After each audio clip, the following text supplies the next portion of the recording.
The Sim Sum is caught in a violent storm. Rain crashing down.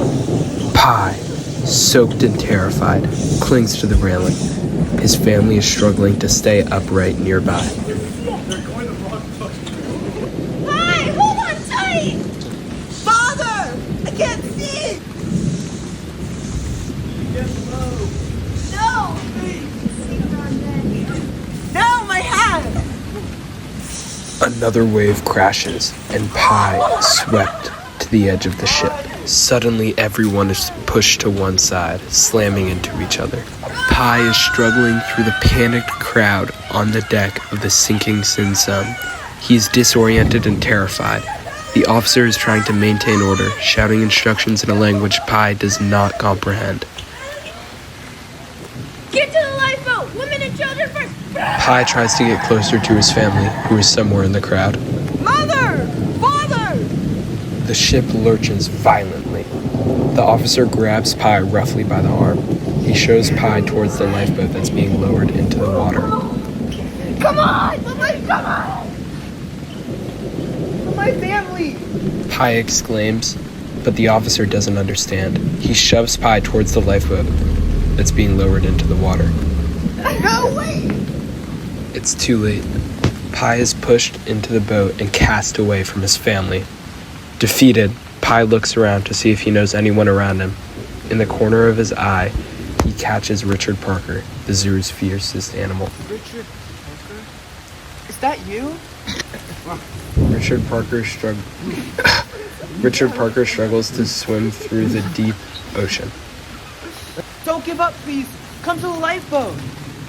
Pi begs and prays for the tiger to come to him. The tiger slowly notices Pi and starts to swim over. The once fierce and strong beast, looking so feeble and weak, struggling in the mere water. He lets out a measly roar. Richard, is this all a dream? Mother, Father, Rob, please let me wake up. Vishnu, Allah, Christ, please, just save me. Richard looked like he was going to drown. Any normal tiger would be dead at this point. Keep your feet. Pi pauses, a sense of realization washing over him. All of the animals must have drowned by now, he thinks to himself. Am I to suffer in hell, where all I have loved is lost? Richard Parker, what is the point of life if it has no meaning? Following is a clip of a hyena dying. Viewer discretion advised. Pi notices a buoy. He grabs onto it and throws it to Richard.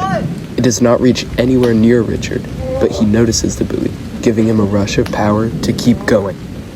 He roars in pain. Roar! Pi looks amazed, as if he still might have a chance at hope in his life. Yes! Just like that! Something in Pi did not want to give up, even when his whole body was in pain, not externally, but internally. Isn't it ironic? We're in hell, yet we fear immortality. You're almost there. Come on. In a leap of faith, Richard reaches the buoy, and with his last bit of energy, grabs on. Stay calm, just breathe. We'll be together again. Pi pauses in that moment. What was he thinking? Has he gone mad? That's a tiger that could kill him in a second. Richard, get off the buoy. Go, get away. Pi's voice is filled with fear, his life seemingly on the line. Pi picks up an oar, trying to use it to push Richard away. He misses and loses an oar. He takes the other oar and tries to hit Richard with it, hopefully knocking him out. But it was all to naught. Richard was much too fast, and he ended up getting on the boat with Pi.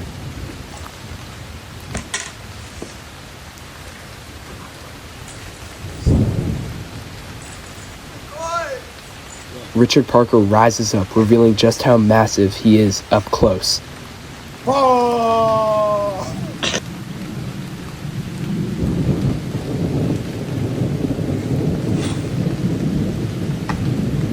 end. Some special time for some questions for the director. And without further ado, let's get into that. Murray, what made you want to do this film? What made me want to do it? That's a great question. I mean, we can go back. The first time I read the script, the book, the script, whatever, it struck me in a way. I instantly knew, if I don't make this, what purpose does my life have? Murray Rothman, the director, what is that label if not to make Life of Pi? You know what I mean? And it just felt super important to me. And it's such a dramatic story. You see that in the narrating that I do, in the way I tell the story, the drama of it all, basically. Yeah.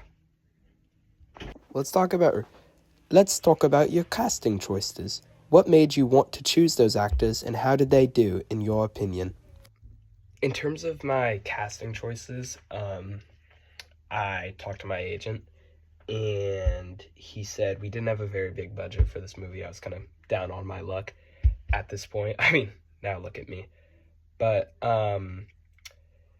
I reached out to a friend and asked for a loan, and he said, sure, but what is it for?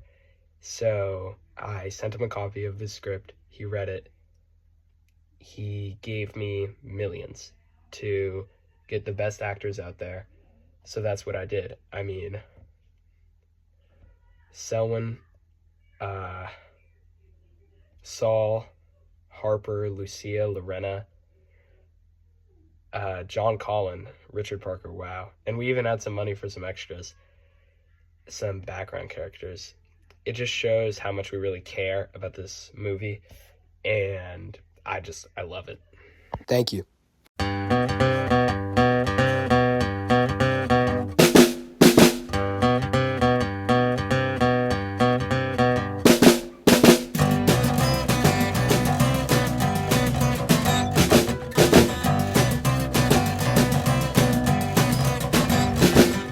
When I'm out walking, I strut my style.